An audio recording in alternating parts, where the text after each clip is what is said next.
छात्रों, आज हम फ्रैंकफर्ट स्कूल और क्रिटिकल थ्योरी के बारे में अध्ययन करेंगे। फ्रैंकफर्ट स्कूल के बारे में कहा गया है कि यह एक अनौपचारिक अवधारणा है जो उन नव मार्क्सवादियों को चिन्हित करती है जो फ्रैंकफर्ट यूनिवर्सिटी जर्मनी के इंस्टीट्यूट फॉर सोशल रिसर्च 1923 से संबद्ध थे और जिन्होंने क्रिटिकल थ्योरी का प्रतिपादन किया। थियोडोर एडर्नो, मैक्स हॉर्खिमर एवं हर्बर्ट मर्फ्यूजे आदि इसके प्रमुख प्रणेता थे। प्रारंभ से ही वे परंपरावादी मार्क्सवाद के आलोचक थे। यद्यपि वे पूंजीवाद का विरोध करते थे, पर यह विश्वास भी करते थे कि मार्क्स के कुछ अनुगामियों ने साम्यवादी एवं सोशल डेमोक्रेटिक दलों के पक्ष में मार्क्सवाद की संकीर्ण व्याख्या की। यूरोप में श्रमिक आंदोलन की विफलता तथा आर्थिक एवं प्रौद्योगिकी रूप से वास्तविक जर्मनी में नाजीवाद के अभ्युदय से उन्हें अपनी धारणा के पक्ष में बल मिला। 1960 से 80 के मध्य हैबरमास ने इस विचारधारा को काफी नेतृत्व प्रदान किया। छात्रों, अब हम पढ़ेंगे क्रिटिकल थ्योरी। यह फ्रैंकफर्ट स्कूल के प्रमुख देन है और मैक्स हॉर्खिमर ने अपने लेख ट्रेडिशनल एंड क्रिटिकल थ्योरी 1937 में इसको परिभाषित किया।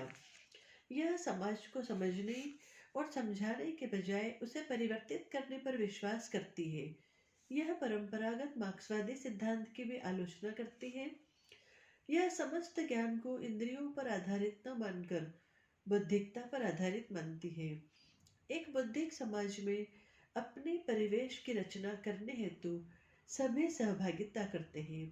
क्रिटिकल थ्योरी उन सभी समाजों की आलोचना करती है जिसमें कुछ सामाजिक समूह राजनीतिक एवं आर्थिक सहभागिता से बहिर्वेशित होते हैं और अथवा जिसमें कुछ सामाजिक समूहों को जानबूझकर शक्ति से वंचित कर दिया जाता है।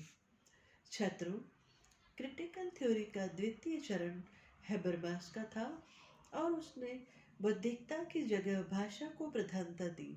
उसने एक ऐसी आदर्श संप्रेषण स्थिति की परिकल्पना की जिसमें सभी को सूचना तथा वाद विवाद का समान अवसर प्राप्त हो, जिसमें संप्रेषण एवं संचार स्वतंत्र हो, असमानता उत्पीड़न या दबाव के कारण बाधित न हो।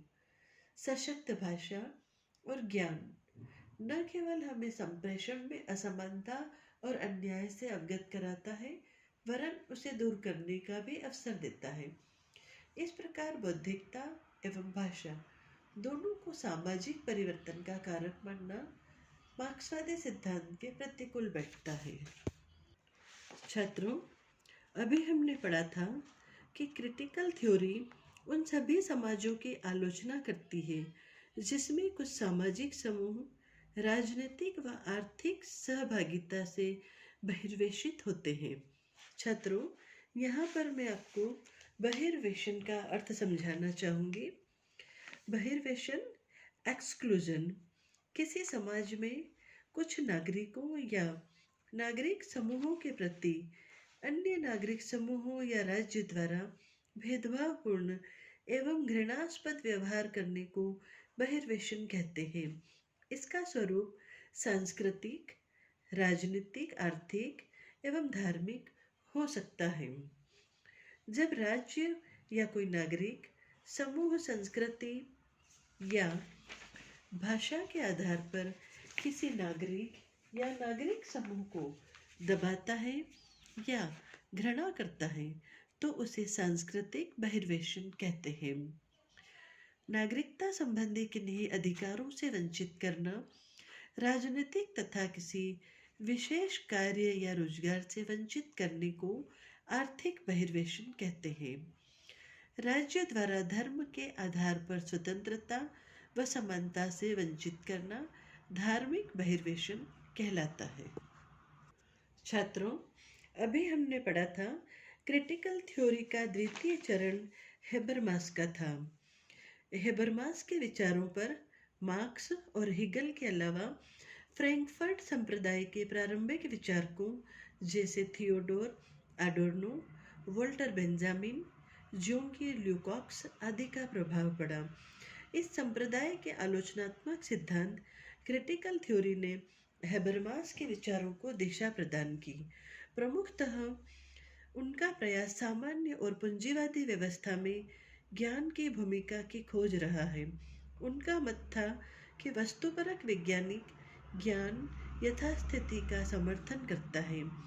पूंजीवादी व्यवस्था में ज्ञान स्वतंत्र नहीं होता, अतः ज्ञान के वेद होने के लिए यह आवश्यक है कि ज्ञान का स्रोत स्वतंत्र होने के साथ साथ मुक्त संवाद पर आधारित हो। छात्रों, क्रिटिकल थ्योरी में हैबरमास का विचार था कि दमन और शोषण की आलोचना मात्र से कोई निदान नहीं होगा। पूंजीवादी व्यवस्था पर प्रहार करके ही दमन और शोषण से छुटकारा संभव है। वैज्ञानिक ज्ञान में वृद्धि के कारण मनुष्य की तार्किकता में कमी आती जा रही है और अब तार्किकता प्रभुत्व एवं वर्चस्व प्राप्ति का साधन बन गई है। जैसे जैसे राज्यतंत्र और नौकरशाही का पूंजीवादी व्यवस्था में विस्तार हुआ है, वैसे वैसे मानव पराधीन होता चला गया।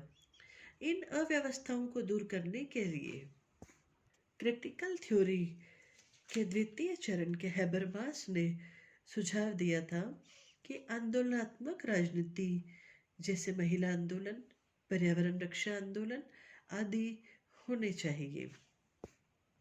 राजनीतिक सत्ता की चाह नहीं रखते हुए ये आंदोलन एक तार्किक, न्यायपूर्ण और विवेक सम्मत समाज का मार्ग प्रशस्त करेंगे। संप्रेषण व्यवस्था और भाषा विशेष होनी चाहिए।